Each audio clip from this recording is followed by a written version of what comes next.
Well, first of all, thank you guys for your patience. I'm in the midst of a furnace and air conditioning disaster, so I'm trying to manage this guy outside my window as well as doing this.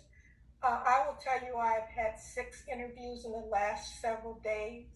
I've turned down probably 10. I refuse to do an interview with anybody who hasn't read something. So when they call, I said, if you're willing to read something I send you, then I'll talk to you. But I'm not having a conversation with you in ignorance. Um, this particular debate, I have likened to having an argument with a 2-year-old over what time they should go to bed. There's no winning it because they can't understand it. And what's more troubling to me is much of what is being critiqued has nothing to do with critical race theory. So, for example, they don't want any books that make any race feel bad about itself or suggest that one race is superior. So does that mean they're not going to have us read Huckleberry Finn? They're not going to have us read Robinson Crusoe. They're not going to have us read Gone with the Wind. They're not going to have us read The Klansman. They're not going to have us read Heart of Darkness because they make me feel bad about myself, right?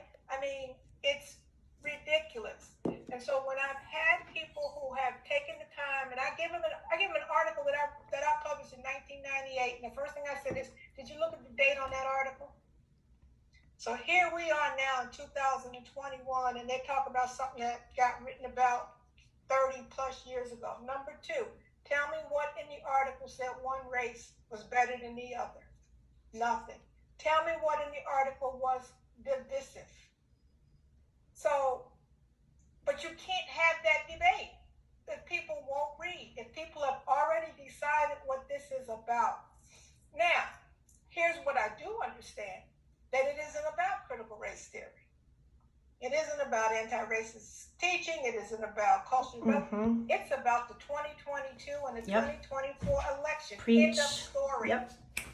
Because if you cannot win the policy debate, people got shots in their arm, COVID numbers going down, things opening back up, people got stimulus money. I mean, there have been policy things that have helped folks.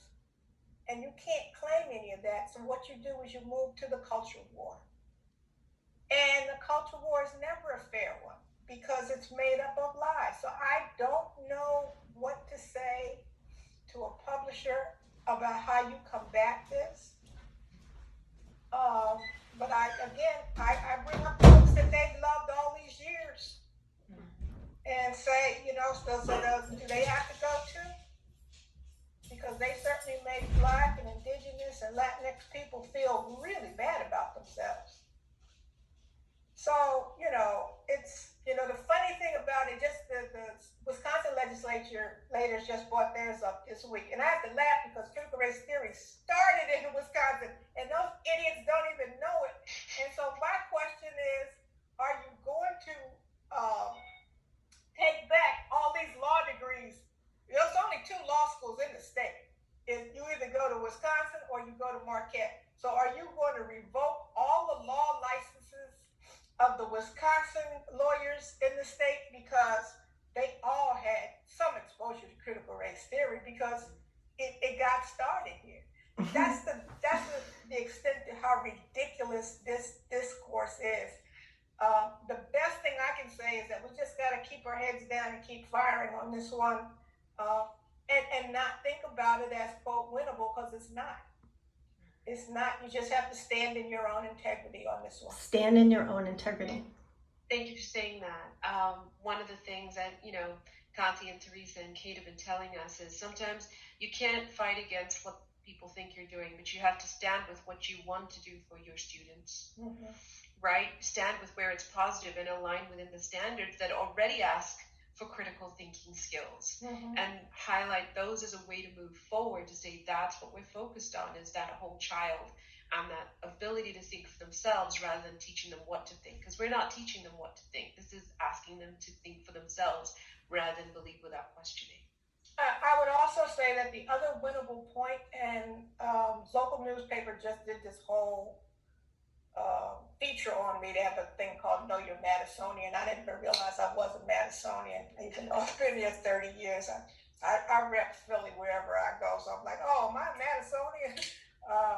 But one of the things that people have been saying to me, sending me emails and texts, that I love how you made the debate about democracy, because they don't want to argue that they're undemocratic.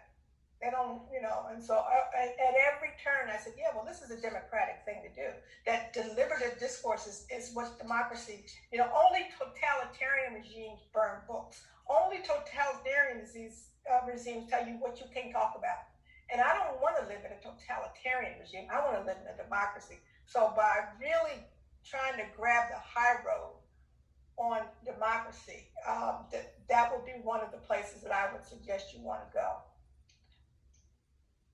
Great. Thank you so much for infusing all of that in that tiny moment. It's 1:54, and I know Pam has some wonderful things to ask you about. So if you guys think about this later and have some other ideas, thoughts, things that come to mind, articles that are important for us, please send to Kristen. But otherwise, I'm going to hand it over to Pamela.